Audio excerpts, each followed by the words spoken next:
Assalamualaikum warahmatullahi wabarakatuh. Selamat pagi, siang, malam.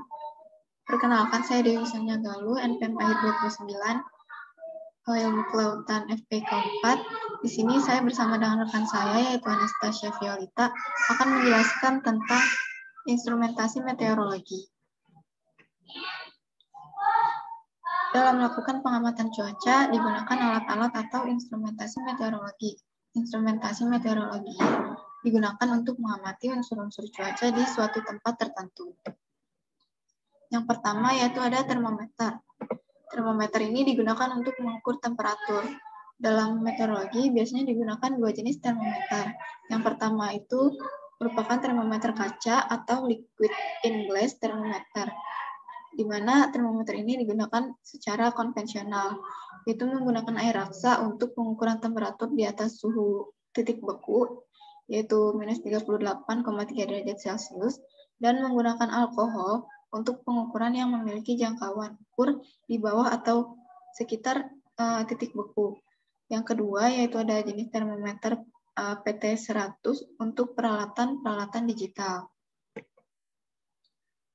Kemudian yang kedua yaitu sangkar meteorologi.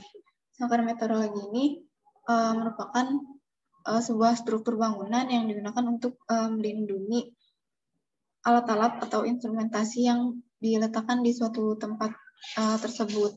Tujuan dari sangkar ini adalah untuk menyediakan lingkungan standar untuk mengukur suhu, kelembapan, titik embun, dan tekanan atmosfer.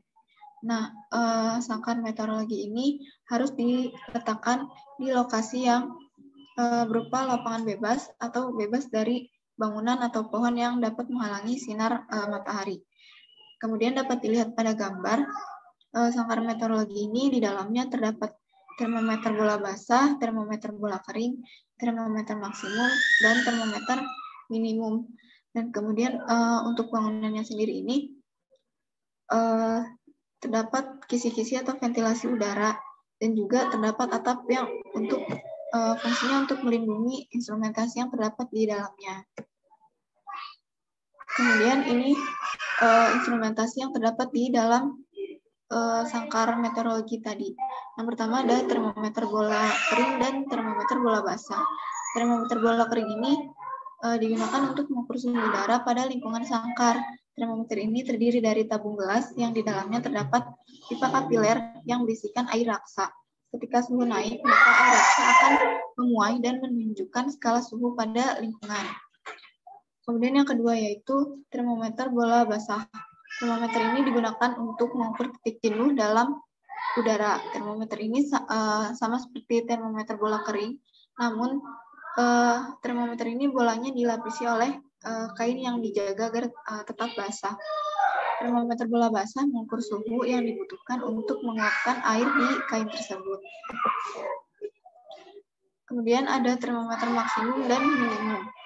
Termometer maksimum digunakan untuk mengetahui suhu maksimum pada lingkungan sangkar selama 1 hari. Dalam termometer maksimum ini terdapat celah yang disebut constriction. Celah ini yang membuat air raksa agar tidak menyusut ketika suhu udara turun karena air raksa tersumbat oleh celah ini. Jadi suhu yang terukur pada termometer ini akan tetap pada skala suhu tertinggi. Kemudian yaitu ada termometer minimum. Digunakan untuk mengukur suhu terendah dalam 1 hari dalam lingkungan.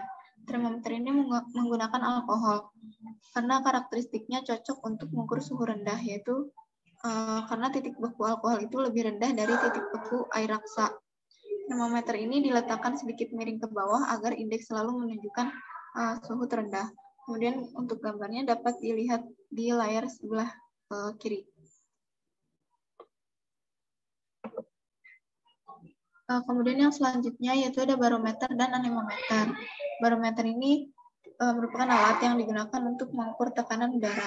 Beberapa jenis barometer yang sering digunakan yaitu barometer air, barometer aneroid, serta Bourdon tube barograf.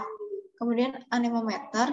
Anemometer ini merupakan alat yang digunakan untuk mengukur kecepatan angin. Dan biasanya pada anemometer ini juga terdapat alat yang dapat menunjukkan arah angin. Kemudian untuk yang selanjutnya akan dijelaskan oleh rekan saya, Anastasia Felita. Silahkan. Instrumentasi selanjutnya ada hygrometer. Hygrometer ini alat yang digunakan untuk mengukur kelembapan udara dengan satuan persen yang menggunakan prinsip muai panjang rambut, di mana rambut akan memanjang ketika kelembapan udara bertambah.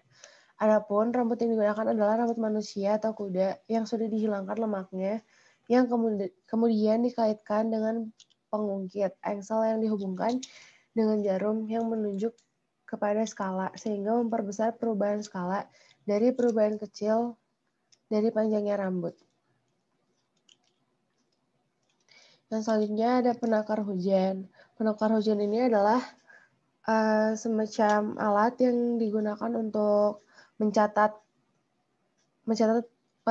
hujan. Nah, ini pencatatan itu biasanya sistemnya itu otomatis.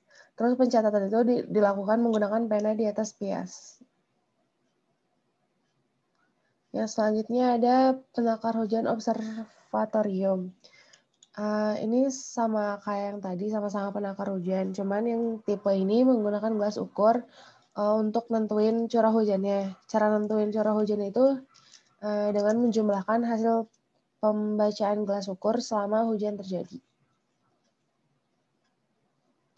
Selanjutnya ada Campbell Stokes. Itu semacam bola kaca yang digunakan untuk menghitung lamanya penyinaran matahari selama 1 hari. Bola kaca ini prinsipnya itu mengumpulkan cahaya matahari menjadi satu titik fokus, sehingga ada bekas di piasnya yang dipasang. Terus setelah itu, jika matahari telah mengenai piasnya, pias akan terbakar. Nah, itu yang menentukan lamanya penyinaran matahari. Yang selanjutnya ada panci penguapan. Panci penguapan ini digunakan untuk mengukur jumlah penguapan yang terjadi dalam waktu tertentu.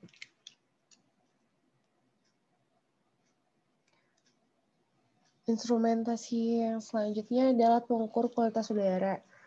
Alat pengukur kualitas udara ini biasanya berukuran lebih kecil dari 10 mikron. Nah, nilai ambang batasnya itu NAB PM10 atau sama dengan 150 mikrogram per meter kubik.